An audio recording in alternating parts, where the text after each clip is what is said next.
Hi, welcome everybody. So it's 11:30, so we're going to begin promptly with our presentation. I'm going to be handing it over to the administrators of Greenberg Central Schools. My name is Nicole Feller. I'm from Focus Media. I also wanted to introduce myself to any members of the media here because our public relations agency is handling communications for the project. So feel free to talk to me afterwards to get my contact information or anything like that. I'm David Warner, the president of the Board of Education.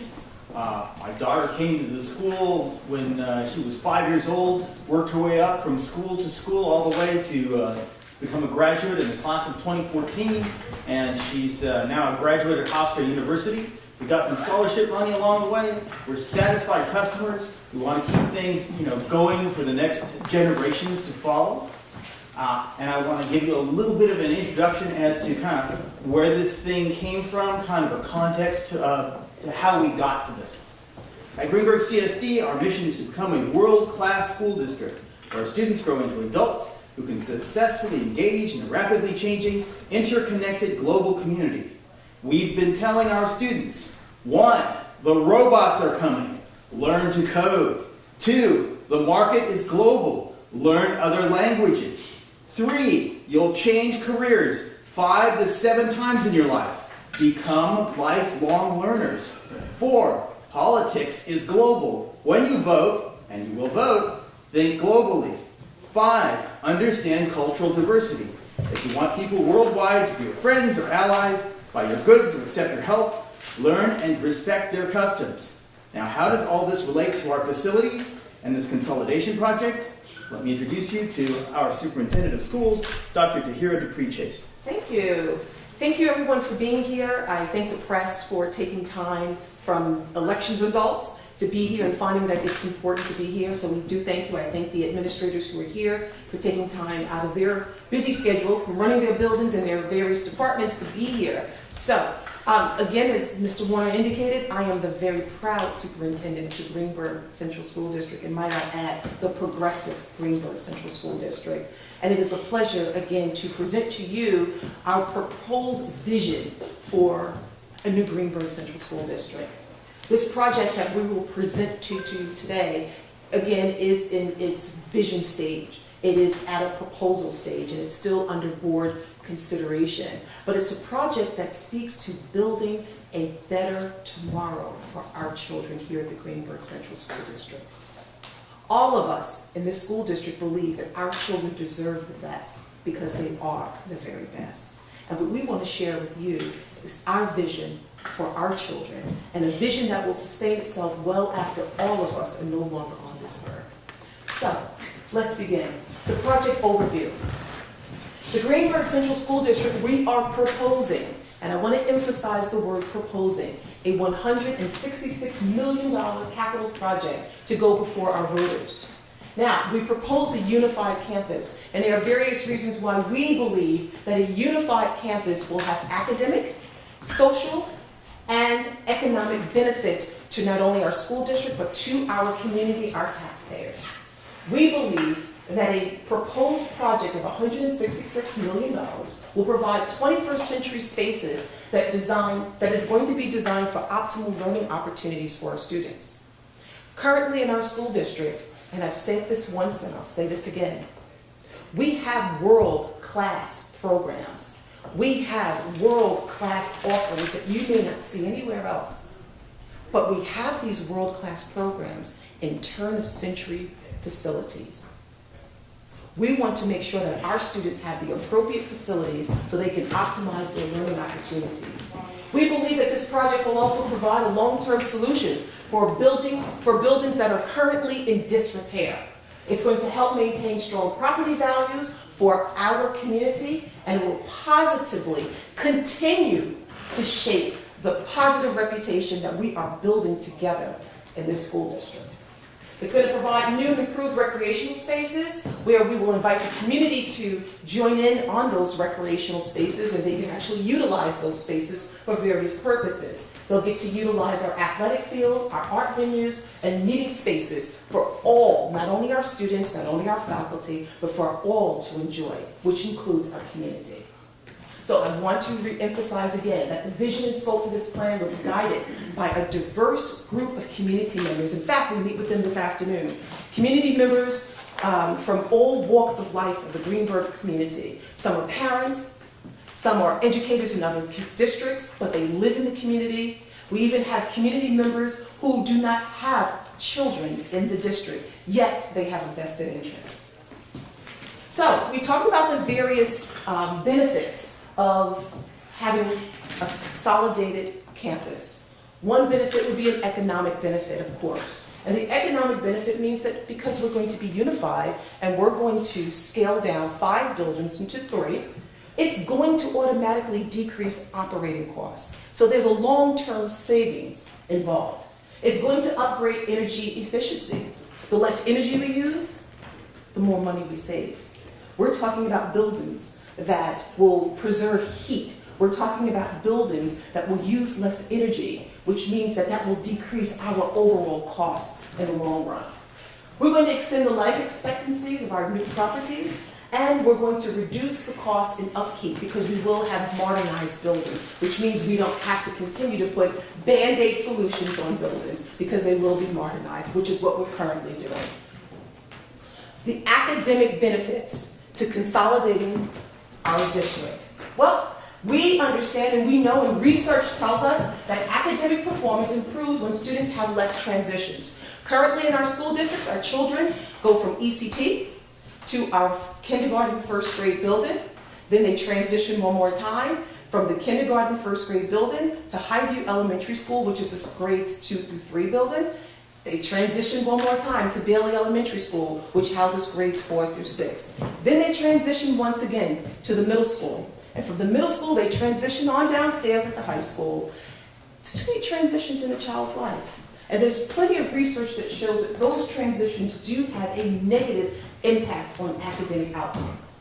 We also understand that integrate activities between provides opportunities for extended learning. This allows students to be able to collaborate with older students and with younger students. This also allows teachers to engage in not just vertical articulation, but also horizontal articulation as well. Children will be able to sustain those student-teacher relationships that are so important. So when students only stay in a particular school for 2 years, how do they sustain relationships with their teachers and with their administrators and with their staff? By the time they get to know them, it's time to go. In this way, having a consolidated campus allows students to really build those relationships. I was just at a meeting literally about an hour ago where we talked about the importance of relationships. And when you build those relationships between staff and students, students will flourish academically. There's greater opportunities for peer tutoring opportunities for our students to be served as mentors and mentees. Currently, our high school students do just that work. But having to consolidate our campus allows even more opportunities for our older students to become mentors to our younger students. We also know that attendance rates and behavior issues will decrease when you consolidate the schools as well. The social benefits. Well, a single campus is convenient and it will increase family engagement. So now I don't have to worry about going to 5 different schools in one night or 3 different schools in one night. Everything is here on one campus. It encourages parents to come out to those different family engagement opportunities. Mentorship amongst students grow when you have a consolidated campus.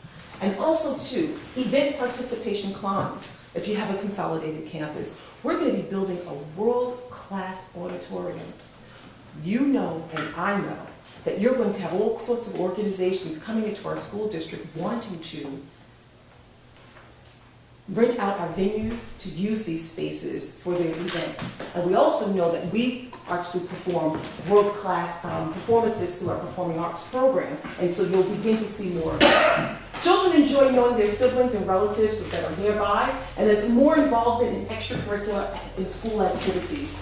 We already have exceptional extracurricular and school activities, but just imagine having greater extracurricular, having more opportunities for after-school activities for our students. So the capital project overview. The total cost is $166 million. The monthly taxpayer cost is about $20 per $100,000 of residential property assessment. And please keep in mind, we are still in its proposal phase, and it's still under board consideration. We're providing you with a vision. The monthly cost for average Greenberg household is going to be about $97 monthly, which if we were to go out to dinner, a family of 4, and I mean a modest restaurant, Applebee's, let's say, it's probably going to be more than $97 a month. But we're offering less than the cost of a dinner for 4. Daily costs, the daily cost for an average Greenberg household will be less than a drink from Starbucks, which is $3.50 a day. These tax impact numbers are estimated 30-year averages. So we'll be going from 5 to 3 buildings. And so the proposed unified campus is going to reduce the number of district buildings from 5 to 3, as I indicated earlier. And the consolidation will include the closure and the sale of 2 of our buildings. Highview Elementary School and Richard J. Bailey Elementary School will eventually close under this plan. Both are currently functional in disrepair. I have to tell you, yesterday I was at Bailey Elementary School. And I was at Bailey Elementary School because we had a pipe that burst. We had to open the wall to look for the root cause of the problem. We discovered more problems. We had to close a particular wing of that elementary school, and that's just yesterday. The winter months have not been good to our school district. Last year we had to close school for a day or 2. We had water main break. We had all sorts of facility issues. I had no heat. We had children from the ECP program, 3.5, 4-year-olds, who literally walked from ECP to the mansion because their building did not have heat, and it was 13 degrees. Ladies and gentlemen, that is unacceptable. Our students deserve better. Our students deserve the best here at Greenberg Central School District, and this proposed plan will give them the best. If we were to bring our school up to code, and that's just those 2 schools, up to health and safety code, and I'm not speaking about classroom size, so that's a whole nother issue, but just to bring those schools up to health and safety code. 2 years ago, we were quoted $25 million, and that was only 2 years ago. I can only imagine those costs have increased. That's just to bring Bailey and Highview to health and safety code. Properties will be listed, and those 2 properties will be sold, and those 2 properties will be returned to the tax roll, which gives us another economic benefit. Following is a breakdown of the realignment of grades by building. You want to take it from here? And Tina is our principal architect from CS Arch. So as Dr. Chase mentioned, the consolidation really is focused on going from 5 buildings to 3 buildings. The first, Jackson Elementary, will be modernized and reorganized for pre-K through 2. So all pre-K will move to that building with an addition that would support that. Students in grades 3 through 8 would all attend a brand new school that will be situated between Jackson Elementary and the middle school high school. And then the middle school high school will be converted and modernized into a true high school, serving grades 9 through 12. So features of the elementary school, now a pre-K through 2 school, brand new secure entrance. I think one of the things of all the existing schools right now, that's one of the pieces that needs to be modernized, both at the high school and at Jackson. So a new secure entrance, 20 new classrooms to support the current enrollment and the projected enrollment, dedicated world language classrooms, and I don't know if you want to speak to the significance of that program at this district. So we took a very aggressive approach to preparing our students for opportunities that don't yet exist. And we realized in this school district that in order for our students to truly compete in the next few years in this global economy, they're going to have to speak multiple languages. And so we did a little bit of research, and we discovered that Mandarin Chinese will be the most widely spoken language in the next 10 years. So here's what we did. We took a very aggressive approach to preparing our students, and we implemented a K-12 Mandarin Chinese program. It is probably one of our most popular programs here in the school district. You won't find programs like that. We hired some of the best teachers in the business, and not only are we teaching our students the language, but we're also immersing our students in the culture. That coupled with our very robust STEAM program, STEAM is an acronym for Science, Technology, Engineering, Arts, and Mathematics, and providing those students with those opportunities. Just imagine, STEAM, having the world languages, graduating possibly with an IB diploma program here in our school district, and plus getting the world-class education that we offer here. Our students will be able to compete with students from around the world and compete confidently. And so we're very proud of that. Additionally, we'll be renovating some larger spaces, the cafetorium, providing an elevator for access, which is the school right now is not accessible for anyone who may require that. And also full building renovations to the building systems, fixtures, furniture, and finishes. This is a rendering of the look of the new entrance, which would be accessible from the new parent and student drop-off, bus drop-off, completely separate bus lane from student-parent drop-off as well. The new 3-8 school. So this is a significant piece of the project as it helps to consolidate all the schools. The building is being designed to create 2 completely separate learning communities. So a learning community for the 3-5 grades and a learning community for the 6-8 grades with separate secure entrances and main offices, secure vestibules, and then some fairly large shared spaces like the music and performance wing, where we are looking at an auditorium to seat about 550 spectators. There'll be a community room. That's a significant piece of this project as well. Absolutely. And if I could just speak to that for a moment. The community room will be open to our residents. We want our residents to know that not only are we providing a world-class school facility for our students, but we're also providing this for the community to enjoy as well. I indicated earlier that our community will have the opportunity to use our athletic fields, our performing arts venues, but we also were committed to providing a community room in each of our renovated and new facilities. And that purpose will be used for educating our community. If they want an adult ed class, they can host that there. They can host their civic association meetings there. They can host different activities that they may have in the new building. And we want our community to feel proud, and we want our community to also own their schools with us. And a real focus on some of the very popular programs and current programs, including a new media center, STEM labs, and math labs. So this is an example of a typical classroom, a little bit different than your average classroom or traditional classroom. Really focused on flexibility, allowing students to learn in different manners, both traditional lecture, but more importantly to align into groups for project-based learning.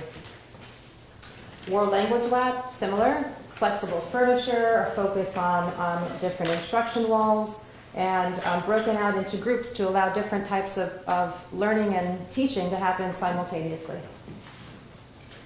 This is a rendering of the 3D Media Center. So this is actually at the second floor of the building with a view out to the wooded lands with also a roof terrace as well, a green roof, both a teaching component and a amenity that allows students to enjoy that. And again, a different view that's more focused on the 5 through 8 piece of the library in this case. The high school will be modernized and reorganized for grades 9 through 12 now. This facility will also promote learning and teaching in a number of different environments and to support current programs and new programs that are coming online. So robotics is a big program, fabrication lab, the WISE classroom, really significant to this particular district, and again, another world language lab to support Mandarin. We'll also be renovating the art wing and the auditorium. Most of the facility has not been touched since the building was built. The auditorium in particular is really underperforming. Is that a fair word to use? Both acoustically and also by code. And we'll also be looking at transforming the library into a true media center. So again, providing the types of spaces that allow you to rearrange and reorganize and actually high technology to be able to do project-based work digitally. So this is actually an example of a rendering of the new entrance into the high school. One of the things that this is showing that you may or may not realize is that there's actually no accessible entrance to the high school. So this is actually a new ramp that comes from the upper level that then brings you down to the main entrance level, which will remain as is, and a new connection and safety and security vestibule at the main entrance. So the other big portion of this is the athletic component. So all of the athletic fields will be brought up to par, let's say. We'll also be including a new track, discus, and shot put area at the 3-8 school, a natural grass multi-purpose field, elementary playgrounds, basketball hoops, and also outdoor educational learning areas that we are including as well. We'll also be reconstructing the tennis courts, regrading and resodding the softball field, and restoring the soccer field. The arts venues and meeting spaces, another really big community component and school component. We'll be looking at the new auditorium at the 3-8 school, and also situating it at the main front entrance so that when the community is coming to use it, it's accessible directly from the parking area. The community room actually situated next to the main entrance as well, and a community room at the high school as well. And again, the community room will be used for our residents. They use it, of course, they would just have to go through the procedures, but we want them to feel welcome in our buildings. Okay, so when using their hands and brains, and we know this all inherently, students are more curious, engaged, and innovative. But is there really a purpose for this improved design? Yes. Actually, improved classroom design is shown to increase student learning outcomes by 16%.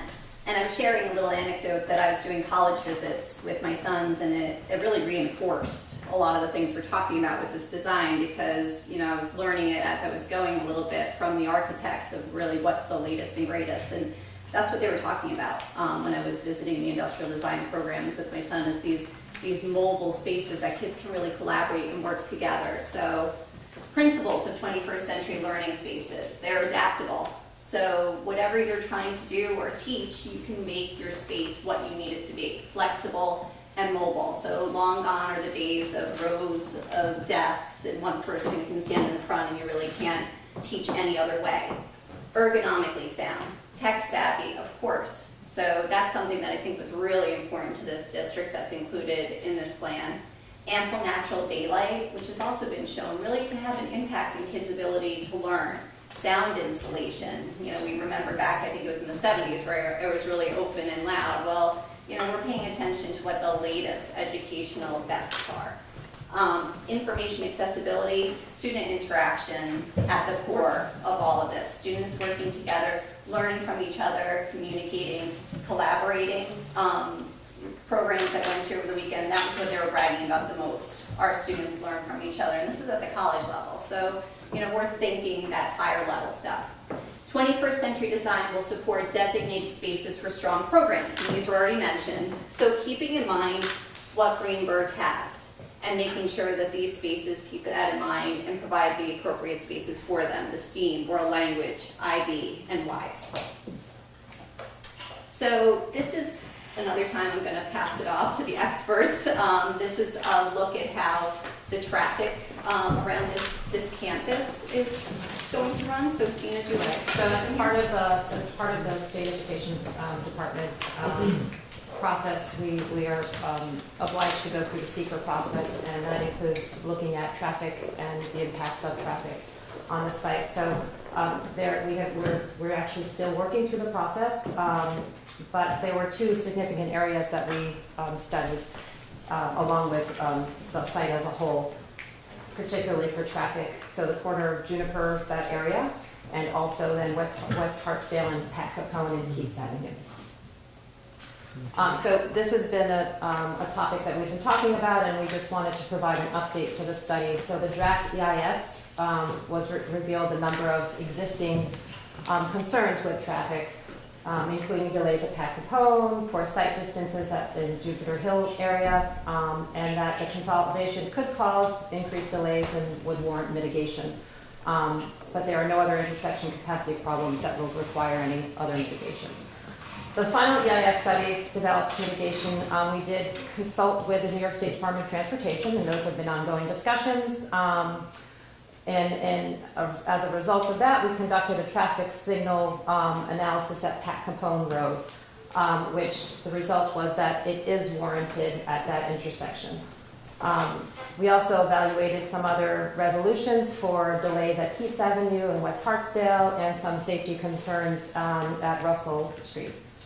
And we have also been requesting information or any other studies that the town has done on its own.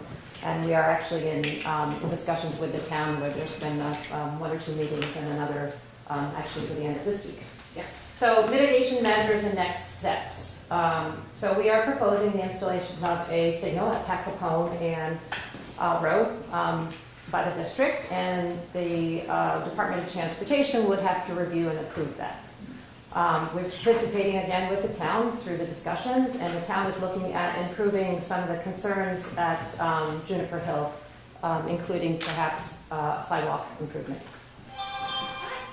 Discussions within the town to improve existing sight lines in that area as well, which we just want to note are existing conditions that already exist, not caused by the project itself.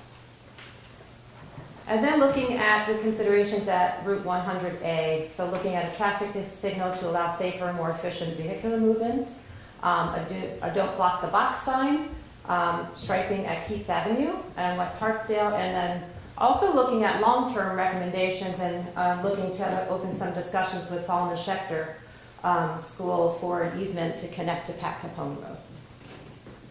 Okay. I've been in this district for about 6 years. Actually, 6 years and 2 months to be exact. I've heard that we've spent a lot of time talking about consolidation well before I arrived. When I arrived, we were talking about consolidation and the benefits. The benefits have not changed. However, the rationale for doing this continues to change. It continues to grow. The list continues to grow. I think we've spent a lot of time admiring the project, the problem. Let me repeat that. We spent a lot of time admiring the problem. I think we have a solution to the problems. Our students deserve the best. Our students deserve top-notch facilities, top-notch instruction, top-notch programs, top-notch opportunities, because they are the best. I'm very proud to lead this district, and I'm also proud to present this proposal to you. I'm proud to share that the board is still considering this proposal. But this proposal is not only designed for our beautiful children, but it's also designed to enhance our community as a whole. To increase property value of our residents. We have many residents who do not have children in the district. What benefit is it to them? Well, when you look to sell your home, you're selling your home in a district that has world-class facilities with world-class programs. That's what you're selling. When realtors speak to potential families to come into this community, they can speak about this particular school design. That's the vision that we have for this district and that we have for this community.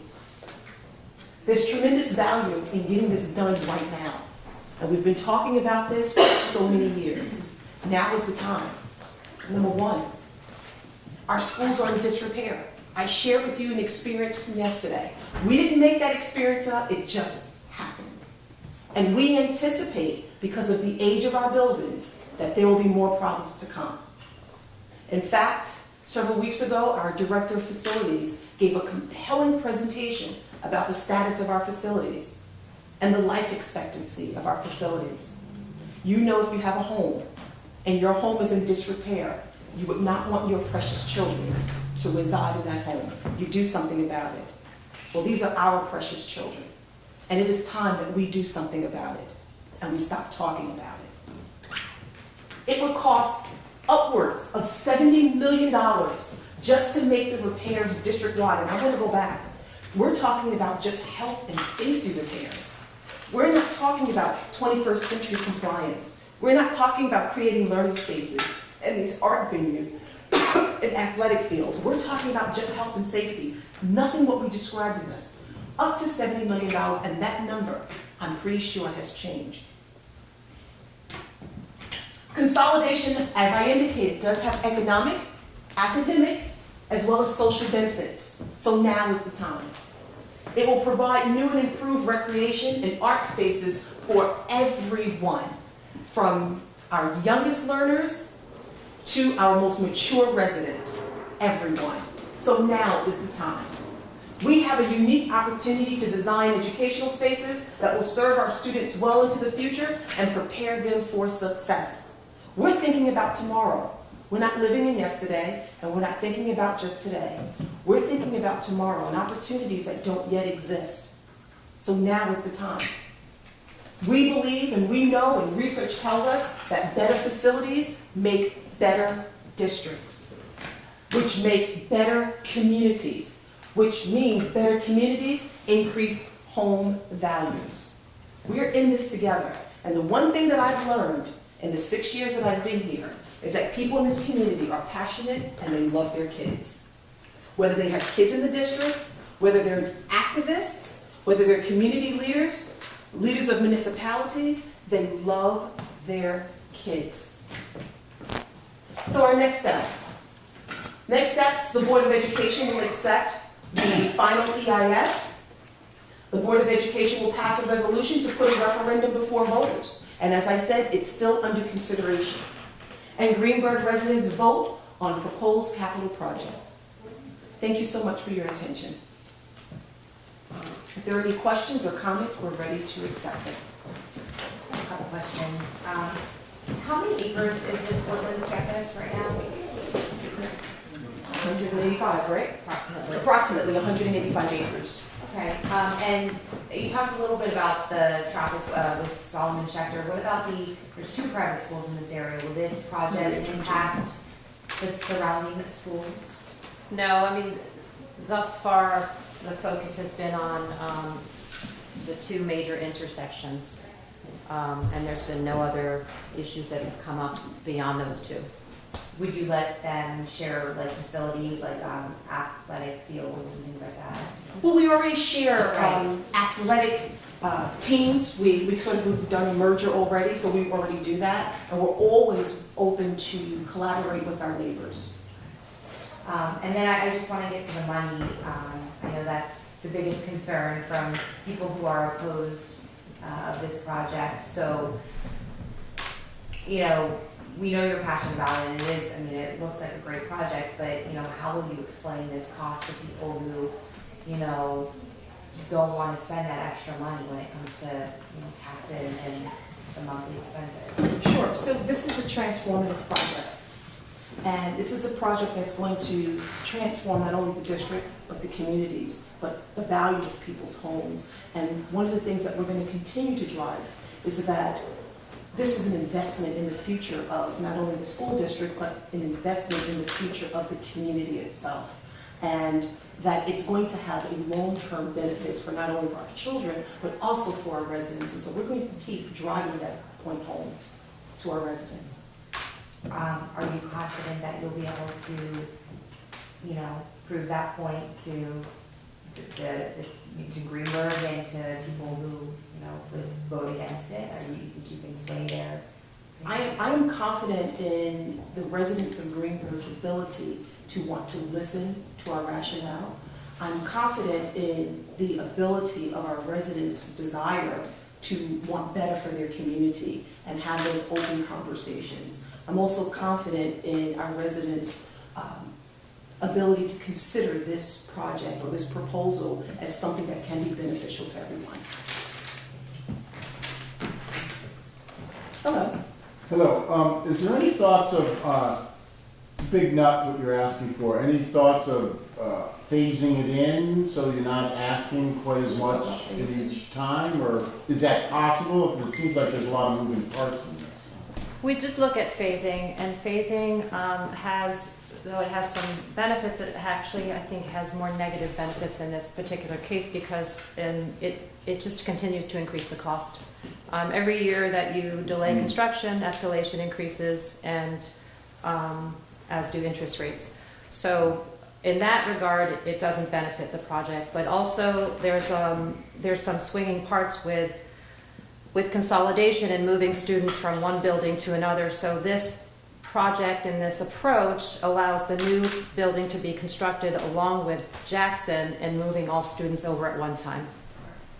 Can I also add that that was talked about in the construction advisory Yeah. committee? Yes. This isn't something that was decided by one person to phase or not to phase. That was something that many meetings were held over several months, and those different options were considered. And as a committee, this was the plan that people thought was the most beneficial and the most prudent for the community. Right, and to add to that, the CAC, we call them the CAC, and this is our advisory committee, actually brought that recommendation to the school board. So the school board Phase it. phase in versus doing it all at once. So it's really was a collaborative decision-making that where we arrived at this. It was definitely considered. The project, however, will be phased in the sense that it's one referendum, but it's phased over the course of several years. So projects will kind of start and come online at different times.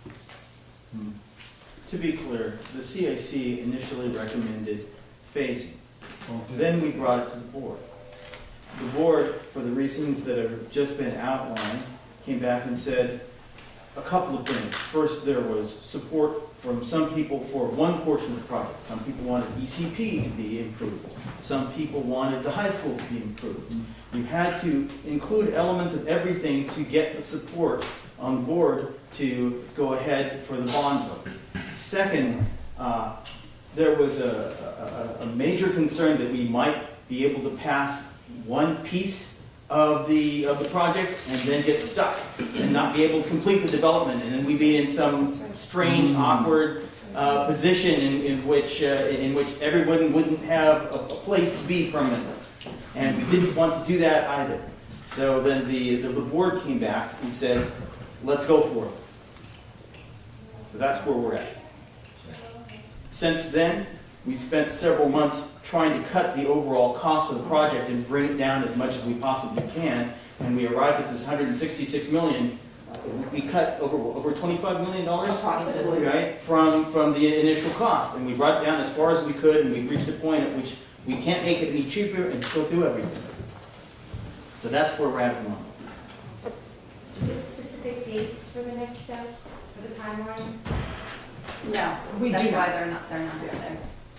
So, I mean, you'll just continue to talk about it until the Board of Ed accepts it? So the Board of Ed is still considering it. Okay.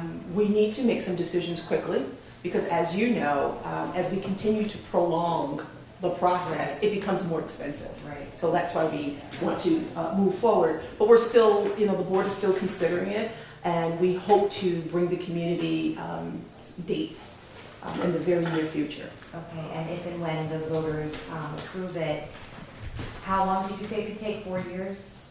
Yeah, I mean, if we would hope to start construction in the spring of 2020, and then full completion of all the projects by 2023. Again, at different points along there, we would be starting Right. and occupying different portions. Comments? Comments? Sure. Quick Hello. comment. Arithmetically, if we sell the buildings, you're reducing the cost even further. And I saw LOHUD is $800 a year estimate for the taxpayer. You would be reducing that arithmetically by $100 based on the value of the buildings. That is So- correct. Right, so those So are I included think that in the should be numbers, noted. the What? reduction, just to be clear. Yeah, not included on that fact sheet either, because, obviously they haven't been sold yet, but I think that's a really good point. Yeah, I mean, as long as the press has an obligation to publish 800 a year, which is an actual number, there is a value for selling buildings, which ought to be Exactly. noted publicly. And putting them back on the tax rolls. Exactly, exactly. And I did see a comment in David's well-written article about Feinberg's comment that it should be phased in. in effect, you are phasing it It's in. phasing in. Right. And you're costing less for the total cost than you would if you rolled the cost out and it became more expensive each year. Somehow that has to be explained to the community too. And it will be. It will be, and I thank you for your comment. Any other thoughts, comments, questions? Thank you so much for being here. We appreciate News 12 and LoHUD for being here. Our building administrators. Thank you.